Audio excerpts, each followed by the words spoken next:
Hello my dear children's, ಎಲ್ಲರೂ ಹೇಗಿದ್ದೀರಾ? ಎಲ್ಲರೂ ಚೆನ್ನಾಗಿದ್ದೀರಾ ಅಂತ ಭಾವಿಸ್ತೀನಿ. ಸೊ ನನ್ನ ಹೆಸರು ಪ್ರವೀಣ್, ನಾನು ನಿಮ್ಮ ಕೆಮಿಸ್ಟ್ರಿ ಲೆಕ್ಚರರ್ ಇನ್ PU ಪರೀಕ್ಷೆ ಸೈನ್ಸ್. ಸೊ ಬನ್ನಿ ಇವತ್ತಿನ ಕಂಟೆಂಟ್ ಏನಿದೆ ಅಂತ ನೋಡೋಣ. ಸೊ ನಿಮ್ಗೆಲ್ರಿಗೂ ಒಂದು ಗುಡ್ ನ್ಯೂಸ್, ಇವತ್ತೇ ಕ್ಲೈಮ್ಯಾಕ್ಸ್, ಇವತ್ತಿಗೆ ಚಾಪ್ಟರ್ ಮುಗ್ದೋಗುತ್ತೆ. ಐ ನೋ ಸುಮಾರು ಜನ ಹ್ಯಾಪಿಯಾಗಿದ್ದೀರಾ ಅಂತ. ಎಸ್, ಬನ್ನಿ ಇವತ್ತಿನ ಕಂಟೆಂಟ್ ಏನಂತ ನೋಡೋಣ. Atomic structure the last part, that is part 9, Aufbau principle, Pauli's exclusive principle and Hund's rule. ನೋಡಿ, ಈ ಟಾಪಿಕ್ ಆದಮೇಲೆ ಒಂದು ಎಲೆಕ್ಟ್ರಾನಿಕ್ ಕಾನ್ಫಿಗರೇಷನ್ ನಾವು ಲಾಸ್ಟಲ್ಲಿ ಬಿಲ್ಡ್ ಮಾಡ್ತೀನಿ.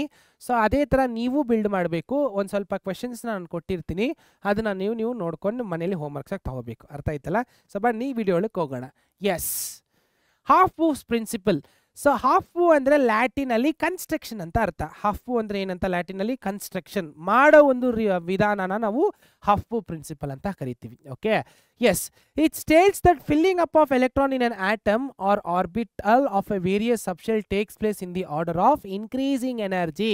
ಏನು ಸರ್ ಇದಂದರೆ, ಎಲೆಕ್ಟ್ರಾನ್ಸು ಒಂದು ಆಟಮಲ್ಲಿ ಹೆಂಗೆ ಕೂತ್ಕೊಳ್ಳುತ್ತಂದರೆ 1/1 ಫ್ರಮ್ ಲೋವರ್ ಎನರ್ಜಿ ಆಮೇಲೆ ಹೈಯರ್ ಎನರ್ಜಿಗೆ ಮೂವ್ ಆಗುತ್ತೆ. ಅರ್ಥ ಆಗ್ತಿದೆಯಲ್ಲ?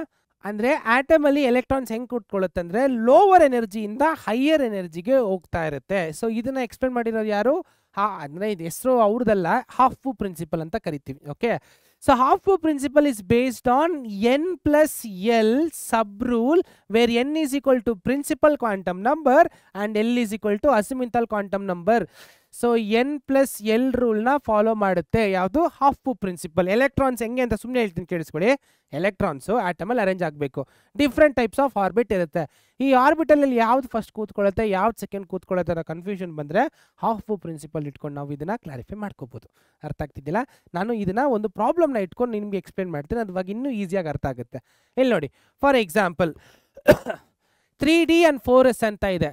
ಸೊ ಇಲ್ಲಿ n ವ್ಯಾಲ್ಯೂ ನೋಡಿದ ತಕ್ಷಣ ಗೊತ್ತಾಗುತ್ತೆ. ಸೊ n ವ್ಯಾಲ್ಯೂ ಅಂದರೆ ಇದ್ರದ್ದು ಕೋಎಫಿಷಿಯಂಟ್ ಏನಿರುತ್ತೋ ಅದೇ ಅದರದ್ದು n ವ್ಯಾಲ್ಯೂ. L ವ್ಯಾಲ್ಯೂ ಹೆಂಗೆ ಕಂಡುಹಿಡಿತೀರಾ ಅಂದರೆ, ನೋಡಿ, L is given by S P D F ಅಲ್ವಾ? ಆವಾಗ ಎಸ್ದು 0, ಪಿದು 1, ಡಿದು 2, ಎಫ್ದು 3, ಈ ಥರ ಇದನ್ನು ಜ್ಞಾಪಕ ಇಟ್ಕೊಂಡ್ಬಿಡ್ಬೇಕು SPDF ವ್ಯಾಲ್ಯೂಸು. ಇವಾಗ ಇಲ್ಲಿ ನೋಡಿ, ಇದಕ್ಕೆ ಇವಾಗ 3D ಆರ್ಬಿಟಲ್ ಇದೆ, 4S ಆರ್ಬಿಟಲ್ ಇದೆ. ಎಲೆಕ್ಟ್ರಾನ್ ಯಾವುದಕ್ಕೆ ಫಸ್ಟ್ ಹೋಗುತ್ತೆ? 3Dಗೆ ಹೋಗುತ್ತಾ 4Sಗೆ ಹೋಗುತ್ತಾ? ಅದು ನಾವು ವಾಟ್ ಇಸ್ ದಟ್ ಹಾಫ್ಬೂ ಪ್ರಿನ್ಸಿಪಲ್ ಇಟ್ಕೊಂಡು ನೋಡ್ಬೋದು. ಹಾಫ್ಬೂ ಪ್ರಿನ್ಸಿಪಲ್ ಏನು ಹೇಳುತ್ತೆ? n+L ರೂಲ್ ಫಾಲೋ ಮಾಡಿ ಅಂತ ಅಲ್ವಾ? ಇಲ್ಲಿ ನೋಡಿ ಒಂದು ನಿಮಿಷ. ಸೊ ಫಸ್ಟು 3D ಕ್ಯಾಲ್ಕುಲೇಟ್ ಮಾಡ್ತೀನಿ ನಾನು. 3Dಗೆ n is equal to ಎಷ್ಟಿದೆ? 1 ಇದೆ. ಡಿಗೆ ಎಷ್ಟಿದೆ? D is equal to 2. ಅಂದರೆ D is equal to L is equal to 2 ಅಲ್ವಾ? ಇವಾಗ ಇದೆರಡು ಆ್ಯಡ್ ಮಾಡಿ ಎಷ್ಟು ಬರುತ್ತೆ ನೋಡಿ. So n+L is equal to 2+1. What is 2+1? So 2+1 is equal to 3 ಅಂತ ಬಂತು. ಸೊ ಅದೇ ಥರ 4Sಗೆ ಏನು ಬರ್ಬೋದು? ಸೊ 4Sಗೆ ಹಂಗೆ ಕ್ಯಾಲ್ಕುಲೇಟ್ ಮಾಡ್ಬೋದು. S0 4 ಬಂತು, ಅಂದರೆ 4Sಗೆ 4 ಬಂತು. ಸೊ ಇದು ಎರಡಲ್ಲಿ ಯಾವುದು ಕಮ್ಮಿ ವ್ಯಾಲ್ಯೂ ಇರೋದು? 3 ಅಲ್ವಾ? ಸೊ ಫಸ್ಟು ಎಲೆಕ್ಟ್ರಾನು 3Dಗೆ ಹೋಗ್ಬಿಟ್ಟು ಆಮೇಲೆ 4Sಗೆ ಹೋಗುತ್ತೆ. ಅರ್ಥ ಆಯ್ತಾ ನಾನು ಮಾಡಿದ್ದು ಹೆಂಗೆ ಅಂತ? So n value L value ಎರಡೂ ಕ್ಯಾಲ್ಕುಲೇಟ್ ಮಾಡಿ ಯಾವುದು ಕಮ್ಮಿ ವ್ಯಾಲ್ಯೂ ಬರುತ್ತೋ ಅದೇ ಲೋವರ್ ಎನರ್ಜಿ ಅಂತ ಅರ್ಥ. ಅದಕ್ಕೆ ಫಸ್ಟ್ ಎಲೆಕ್ಟ್ರಾನ್ ಕೂತ್ಕೊಂಡು ಆಮೇಲೆ ಮಿಕ್ಕಿದ ಎಲೆಕ್ಟ್ರಾನ್ಗೆ ಹೋಗುತ್ತೆ. ನೋಡಿ ಈ ಟೇಬಲ್ ನೋಡಿ. ಸೊ ಇದೇ ಎಲೆಕ್ಟ್ರಾನ್ಸ್ ಅರೇಂಜ್ ಆಗೋದು 1s 2s 3s 4s 5s 6s 2p 3p 6p 5p dp ಅಂತ. ಸೊ ಎಲೆಕ್ಟ್ರಾನ್ ಹೇಗೆ ಹೋಗುತ್ತೆ ಅಂದರೆ, ಫಸ್ಟು 1s ಫಿಲ್ ಆಗಿ, ಆಮೇಲೆ 2s ಫಿಲ್ ಆಗಿ, ಆಮೇಲೆ 2p ಫಿಲ್ ಆಗಿ 3sಗೆ ಹೋಗಿ, ಆಮೇಲೆ 3p 4s ಈ ಥರ ಫಿಲ್ ಆಗ್ತಾ ಹೋಗುತ್ತೆ. ಸೊ ಇದು ಒಂದು ಹೋಮ್ವರ್ಕ್ ಕೊಟ್ಟಿರ್ತೀನಿ, ನೀವು ಟ್ರೈ ಮಾಡಿ. ಇದರಲ್ಲೂ ಅಷ್ಟೇ. ಸೊ ಎಲೆಕ್ಟ್ರಾನ್ಸ್ ಯಾವುದಕ್ಕೆ ಫಸ್ಟ್ ಹೋಗುತ್ತೆ? 3pಗೆ ಹೋಗುತ್ತಾ 4Sಗೆ ಹೋಗುತ್ತಾ? ಅದು ನೀವು ಫೈಂಡ್ ಔಟ್ ಮಾಡಿಬಿಟ್ಟು ನೆಕ್ಸ್ಟ್ ಕಮಿಂಗ್ ಇದರಲ್ಲಿ ಅಥವಾ ಇವಾಗಲೇ ಕಮೆಂಟಲ್ಲಿ ಮಾಡಿಬಿಡಿ. ಎಷ್ಟೊತ್ತಾಗುತ್ತೆ? ಒಂದು 2 ನಿಮಿಷ ಆಗುತ್ತಾ? ಮಾಡಿಬಿಟ್ಟು ಎಲೆಕ್ಟ್ರಾನ್ ಯಾವುದಕ್ಕೆ ಫಸ್ಟು ಅಥವಾ ಯಾವುದಕ್ಕೆ ಲೋವರ್ ಎನರ್ಜಿ ಲೆವೆಲ್ ಇದೆ ಅಂತ ಟ್ರೈ ಮಾಡಿ ನೀವು ಕಮೆಂಟಲ್ಲಿ ಹೇಳಬೇಕು. ಮಾಡ್ತೀರಲ್ವಾ? ಈಸಿ ಇದೆಯಲ್ವಾ? ಎಸ್, ಬನ್ನಿ ನೆಕ್ಸ್ಟ್ ಇದಕ್ಕೆ ಹೋಗೋಣ. So Pauli's exclusive principle. ಏನಿದು ಪೌಲಿಸ್ ಎಕ್ಸ್ಕ್ಲೂಸಿವ್ ಪ್ರಿನ್ಸಿಪಲ್ ಅಂದರೆ, the principle states 2 electrons in the atom cannot have same values of 4 quantum numbers. ಒಂದು ಆಟಮಲ್ಲಿ ಎಷ್ಟೇ ಎಲೆಕ್ಟ್ರಾನ್ಸ್ ಇದ್ರೂ ಆ 2 ಎಲೆಕ್ಟ್ರಾನ್ಗೂ 4 ಸೇಮ್ ಪ್ರಿನ್ಸಿಪಲ್ ಕ್ವಾಂಟಮ್ ನಂಬರ್ ಬರಲಿಕ್ಕೆ ಸಾಧ್ಯವೇ ಇಲ್ಲ. ನಾನು ಹೇಳಿದ ಅರ್ಥ ಆಯ್ತಲ್ವಾ? ಒಂದು ಆಟಮಲ್ಲಿ ಎಷ್ಟೇ ಎಲೆಕ್ಟ್ರಾನ್ಸ್ ಇರ್ಬೋದು, ಆ ಅಷ್ಟು ಎಲೆಕ್ಟ್ರಾನ್ಸ್ ಯಾವುದೇ ಎಲೆಕ್ಟ್ರಾನ್ ತೊಗೊಳ್ಳಿ, ಆ 2 ಎಲೆಕ್ಟ್ರಾನ್ ತೊಗೊಂಡು ನೀವು ಅದಕ್ಕೆ principal quantum number, azimuthal quantum number, spin quantum number ಅಥವಾ ಮ್ಯಾಗ್ನೆಟಿಕ್ ಕ್ವಾಂಟಮ್ ನಂಬರ್ ಈ 4ರದ್ದು ವ್ಯಾಲ್ಯೂ ತೊಗೊಂಡ್ರೆ 2 ಸೇಮ್ ಇರೋಕ್ಕೆ ಸಾಧ್ಯನೇ ಇಲ್ಲ. ಅಟ್ಲೀಸ್ಟ್ ಯಾವುದಾದ್ರೂ ಒಂದು ಚೇಂಜ್ ಆಗಲೇಬೇಕು. ಈ ಒಂದು ರೂಲ್ನ ಪೌಲಿಸ್ ಅವರು ಎತ್ಕೊ ಬರ್ತಾರೆ. ಅರ್ಥ ಆಗ್ತಿದೆಯಲ್ಲ? ಒಂದು ಎಕ್ಸಾಂಪಲ್ ನೋಡೋಣ. ಇಲ್ಲಿ ನೋಡಿ, type of electron. First n is equal to 1 n is equal to 2 2 electron ತೊಗೊಂಡು ನೋಡೋಣ. ಆವಾಗ n ಅಂದ್ರೇನು ಪ್ರಿನ್ಸಿಪಲ್ ಕ್ವಾಂಟಮ್ ನಂಬರ್ ಎರಡಕ್ಕೂ ಸೇಮ್ ಇದೆ, ಅಜಿಮಿಥಲ್ ಕ್ವಾಂಟಮ್ ನಂಬರ್ ಎರಡಕ್ಕೂ ಸೇಮ್ ಇದೆ, ಮ್ಯಾಗ್ನೆಟಿಕ್ ಕ್ವಾಂಟಮ್ ನಂಬರ್ ಎರಡೂ ಸೇಮ್ ಇದ್ರೂ ಸ್ಪಿನ್ ಕ್ವಾಂಟಮ್ ನಂಬರಲ್ಲಿ ಚೇಂಜ್ ಆಗುತ್ತೆ. ಏನಿದು ಪ್ಲಸ್ ಹಾಫ್ ಮೈನಸ್ ಹಾಫ್ ಅಂದರೆ ಎಲೆಕ್ಟ್ರಾನ್ ಆ್ಯಂಟಿ ಕ್ಲಾಕ್ ವೈಸ್ ಮತ್ತು ಕ್ಲಾಕ್ ವೈಸ್ ತಿರ್ಗೋದು ಅಲ್ವಾ. ನೋಡಿ ಇಲ್ಲಿ ಒಂದು ವ್ಯತ್ಯಾಸ ಬಂತು. So no 2 electrons can have all same 4 quantum numbers ಅನ್ನೋದು ಯಾರು ಹೇಳ್ತಾರೆ ನಮಗೆ? Pauli's exclusive principle. ಕ್ಲಿಯರ್ ಆಗ್ತಿದೆಯಲ್ವಾ? ಸೊ ಎಸ್, ಮುಂದೆ ಹೋಗೋಣ. Yes, coming to next last rule, Hund's rule of maximum multiplicity. ಏನಪ್ಪ ರೂಲ್ ಇದಂತ ಕೇಳಿದ್ರೆ, the pairing of electron in an atomic orbital of various subshell takes place only when the possible atomic orbital continues with a single electron. ಇವಾಗ ಒಂದು atomic ಆರ್ಬಿಟಲ್ನ ನೀವು ತಗೊಂಡ್ರೆ electron ನಾನು ಒಂದೊಂದೇ ಹಾಕೊಂಡು ಬಂದರೆ ಎಲೆಕ್ಟ್ರಾನ್ ಯಾವ ಥರ ಪೇರಪ್ ಆಗುತ್ತೆ ಅಂದರೆ, ಒಂದು ಆರ್ಬಿಟಲಲ್ಲಿ ಕಂಪ್ಲೀಟಾಗಿ ಫಿಲ್ ಆಗಿಬಿಟ್ಟು ಇನ್ನು ಮತ್ತೆ ಸಬ್ಶೆಲ್ಗೆ ಹೋಗ್ಬೇಕಂದ್ರೆ ಎಂಟೈರ್ ಸಬ್ಶೆಲ್ಗೂ ಅಟ್ಲೀಸ್ಟ್ ಒಂದು ಎಲೆಕ್ಟ್ರಾನ್ ಆದರೂ ಹೋಗಬೇಕು, ಆಮೇಲೆ ಪೇರಪ್ ಆಗುತ್ತೆ ಅಂತ. ನೋಡಿ ಕನ್ಫ್ಯೂಸ್ ಆಗ್ಬಿಡಿ, ಹೇಳ್ತೀನಿ ಕೇಳಿಸ್ಕೊಳ್ಳಿ ಒಂದು ನಿಮಿಷ. ಇಲ್ಲಿ ನೋಡಿ, ನೈಟ್ರೋಜನ್ ಅಲ್ವಾ, ನೈಟ್ರೋಜನ್ದು ಅಟಾಮಿಕ್ ನಂಬರ್ ಏನು? So atomic number of nitrogen is 7 nitrogen 14 ಅಲ್ವಾ, ಸಾರಿ 7 ನೈಟ್ರೋಜನ್ 14. ಒಂದೇ ನಿಮಿಷ ಸಾರಿ 7 ನೈಟ್ರೋಜನ್ 14. ಇದ್ರದ್ದು ಅಟಾಮಿಕ್ ನಂಬರ್ ಎಷ್ಟು? 7 ಅಂದರೆ 7 ಎಲೆಕ್ಟ್ರಾನ್ಸ್ ಇದೆ. ಇದಕ್ಕೆ ಆರ್ಬಿಟ್ ತಗೋತೀನಿ ನೋಡಿ, 1s ತಗೋತೀನಿ, ಆಮೇಲೆ 2s ತಗೋತೀನಿ, ಆಮೇಲೆ 2p ತಗೋತೀನಿ. 2p ಎಲ್ಲಿ ಸಬ್ಶೆಲ್ಸ್ ಎಷ್ಟಿದೆ? 3 ಸಬ್ಶೆಲ್ ಇದೆ. So 1s 2s 2p. ಇವಾಗ ನಾನು ಏನು ಮಾಡಬೇಕು? 7 ಎಲೆಕ್ಟ್ರಾನ್ಸ್ನ ಒಂದೊಂದೇ ಬಾಕ್ಸಲ್ಲಿ ಹಾಕೊಂಡು ಹೋಗಬೇಕು. ಸೊ ಇದು ಒಂದು ಆರ್ಬಿಟ್ಗೆ ಕಂಪ್ಲೀಟಾಗಿ ನಾನು ಹಾಕ್ಬಿಡ್ಬೇಕು ಎಲೆಕ್ಟ್ರಾನು. ಅಂದರೆ ಒಂದು ಆರ್ಬಿಟಲ್ಲಿ ಎಷ್ಟು ಎಲೆಕ್ಟ್ರಾನು? 2 ಎಲೆಕ್ಟ್ರಾನು ಅಲ್ವಾ, ಬಿಕಾಸ್ 2n² ರೂಲ್ ಗೊತ್ತಲ್ವಾ, ಅದನ್ನು ಯೂಸ್ ಮಾಡ್ಕೊಂಡು 2 ಎಲೆಕ್ಟ್ರಾನ್ ಹಾಕ್ಬಿಟ್ಟೆ. 7ಅಲ್ಲಿ 2 ಹೋದರೆ ಎಷ್ಟು? ಇನ್ನು ಉಳ್ಕೊಂಡಿರೋದು 5.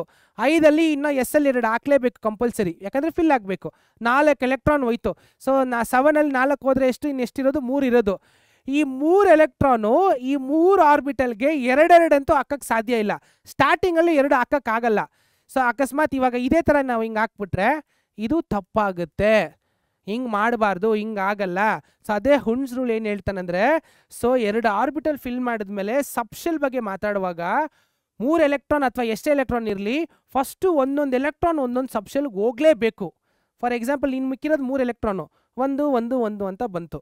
ಇನ್ನೇನಾದರೂ ಎಕ್ಸ್ಟ್ರಾ ಎಲೆಕ್ಟ್ರಾನ್ ಇತ್ತು ಅಂದರೆ ಅದು ಇನ್ನೊಂದು ಆರ್ಬಿಟ್ಗೆ ಹೋಗಿ ಸೇರ್ಕೊಳ್ಳುತ್ತೆ. ಆವಾಗ ಅದಕ್ಕೆ ನೈಟ್ರೋಜನ್ಗೆ ವೇಲೆನ್ಸಿ 3, ಬಿಕಾಸ್ ಇಲ್ಲಿ ನೋಡಿ ಈ ಆರ್ಬಿಟ್ ಕಂಪ್ಲೀಟ್ ಆಗೋಕ್ಕೆ ಇನ್ನೂ 3 ಎಲೆಕ್ಟ್ರಾನ್ ನನಗೆ ಬೇಕು. ಅದಕ್ಕೆ ನೈಟ್ರೋಜನ್ಗೆ 3 ವೇಲೆನ್ಸಿ ಇರೋದು.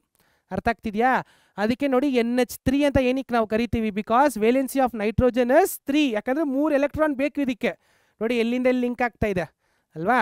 ಅದೇ ಥರ ನೆಕ್ಸ್ಟು ಕಾರ್ಬನ್ 12ಗೆ ಇನ್ನೊಂದು ಎಕ್ಸಾಂಪಲ್ ತೊಗೊಳ್ಳೋಣ. ಇಲ್ಲಿ ನೋಡಿ 6 ಕಾರ್ಬನ್ 12 ಅಲ್ವಾ.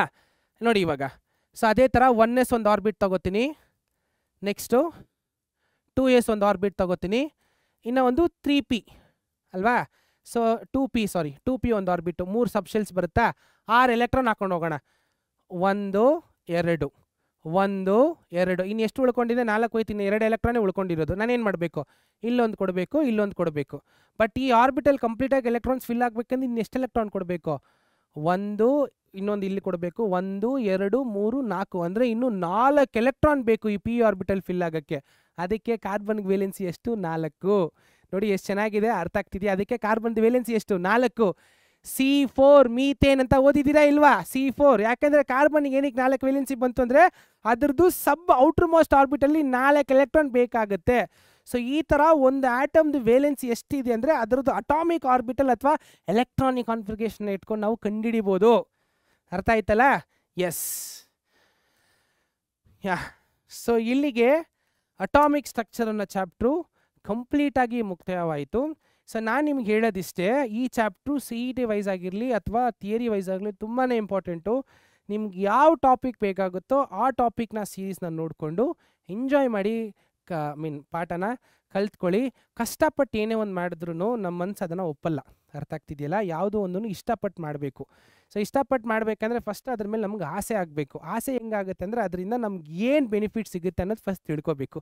ಇದೆಲ್ಲ ನಾವು ಸ್ಟೆಪ್ ಬೈ ಸ್ಟೆಪ್ ಮಾಡಿಕೊಂಡ್ರೆ ನಾವು ಓದುವಂಥ ವಿಧಾನವಾಗಿರಲಿ ತುಂಬ ಅದ್ಭುತವಾಗಿರುತ್ತೆ. ಸೊ ಜೀವನದಲ್ಲಿ ನಿಮ್ಗೆ ಎಲ್ರಿಗೂ ಒಳ್ಳೆಯದಾಗಲಿ.